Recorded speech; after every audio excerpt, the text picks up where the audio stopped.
सुकांत, तो आप सब प्रॉमिसेस तो कर रहे हैं, लेकिन जब न्यूज़ चैनल सब ये कह रहे हैं कि जिस तरह पिछले इलेक्शन में हमने इतना वायलेंस देखा बंगाल में कि आपके लोग इतने लोग they had to face a lot of violence, there were killings which happened, और बीजेपी के बहुत से कार्यकर्ता कहते हैं कि हमारी पार्टी ने हमारी रक्षा नहीं की।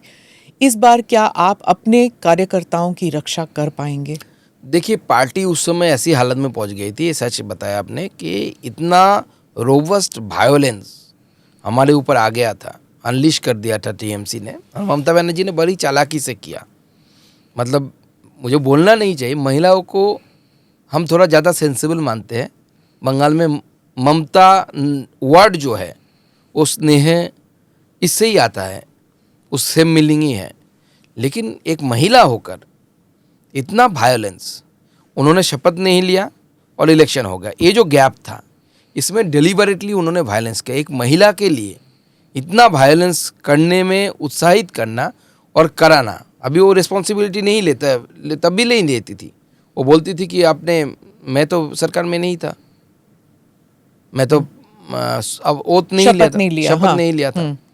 तो एक तो विषय ये है कि हमने कुछ नहीं किया, ऐसा नहीं है। हाँ। आपको जानकर अच्छा लगेगा, लगभग 400 टीएमसी के कार्यकर्ता अभी भी जेल में है इस वायलेंस के कारण। 16,000 टोटल जेल में गए, 16,000 कार्यकर्ता जेल में गए कोर्ट के द्वारा। और हम इलेक्शन कमीशन को ये समझा पाए कि बंगाल चुनाव अलग है, इसलिए पंचायत इलेक्शन में भी सेंट्रल फोर्सेस की तैनाती हुई। और सिर्फ ये नहीं, लोकसभा इलेक्शन के बाद भी, इलेक्शन हो जाने के बाद भी, काउंटिंग हो जाने के बाद भी सेंट्रल फोर्सेस को इलेक्शन कमीशन ने बंगाल में रखा। ये हमारे कारण हुआ, हम बार बार इलेक्शन कमीशन को समझाइए। देखिए, बंगाल देश के प्रांत से अलग है, यहाँ पे वायलेंस होती है। और इस बार भी हम, पर ये कितना गलत है कि एक आप इसको मान के चल रहे हैं, सब लोग मान के चल रहे हैं दैट यहाँ तो होता ही है। जैसे बिहार के लिए कहा जाता था ना, यहाँ पे तो इलेक्शन चोरी करते ही हैं, मतलब it was an understood thing. एक लेबल लग जाता है, तो एक ये जो लेबल लगाए कि बंगाल में तो वायलेंस होगा ही, ये कब निकलेगा? ये दिस इज अ हॉरिबल, माथे पे कलंक है। ये निकल जाएगा 26 से, जब बीजेपी की सरकार बनेगी। बीजेपी की सरकार बनने से ही वायलेंस कम हो जाता है। आप देखिए, तिरुवनंतपुरम में हम जीते, केरल में भी तो वायलेंस का ये है ना, कोई वायलेंस हुआ, कोई वायलेंस नहीं हुआ। त्रिपुरा में हम जीते, मनी वाइज वायलेंस ख़त्म करने के लिए हमारा चीफ मिनिस्टर हेलीकॉप्टर लेके घूम रहा था। कोई वायलेंस नहीं होना चाहिए। इस बार सीपीएम को अच्छा खासा वोट मिला वहाँ पे। क्या फ्री एंड फेयर इलेक्शंस होंगे बंगाल में? ये इलेक्शन कमीशन का काम है ना। आप गलत आदमी से सवाल पूछ रहे हैं। ये सवाल इलेक्शन कमीशन से पूछना मैं इसलिए पूछ रही हूँ क्योंकि चाहे राहुल गांधी हो या ममता बनर्जी हो, वो तो कह रहे हैं कि जिस तरह वोट चोरी हुआ हरियाणा में, जिस तरह वोट चोरी हुआ बिहार में, वही वोट चोरी हो सकता है बंगाल में। ये वो लोग कह रहे हैं। तो राहुल गांधी के विचार के ऊपर, राहुल गांधी के जो कहते हैं, क्या बंगाल की जनता उन पर विश्वास करती है? राहुल गांधी जी का बंगाल में कुछ है ही नहीं।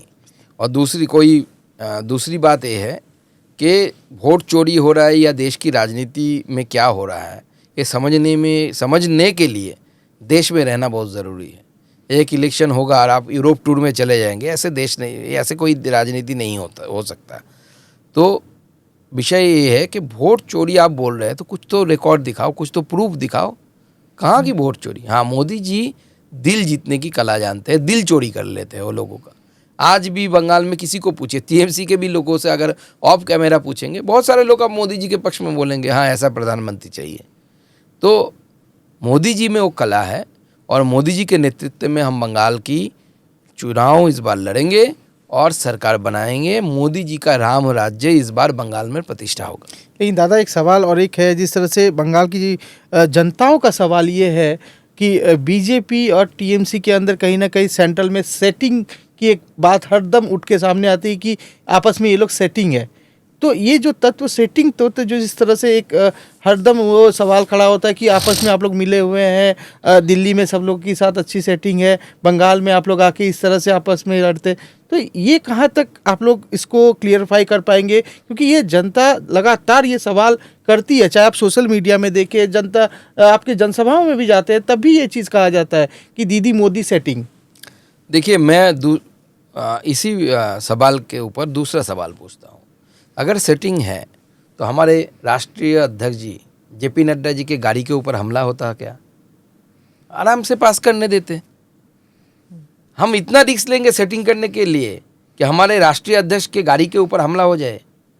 हमारे राष्ट्रीय महामंत्री कैलाश विजयवर्गीय जी उस समय पार्टी के चार्ज में थे पश्चिम बंगाल में, शेखावत जी के गाड़ी, उनके गाड़ी पे ऊपर हमला सिर्फ नहीं, पत्थर लग के यहाँ से खून निकल रहा था उनका, बहुत सारी गाड़ियां तोड़ दी गई, हमारे बहुत सारे नेताओं के ऊपर हमला हो चुका है।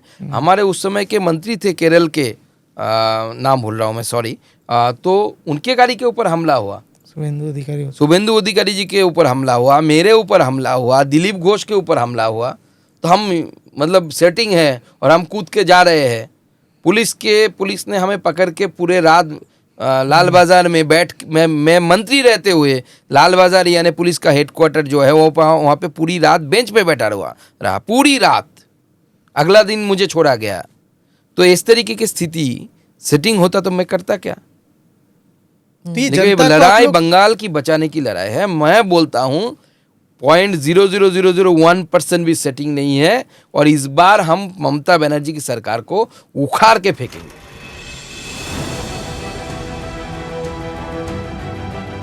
नमस्ते, जय Hind. You're watching ANI podcast with Smita Prakash. अगर हम उसको मस्जिद कहेंगे तो फिर विवाद होगा।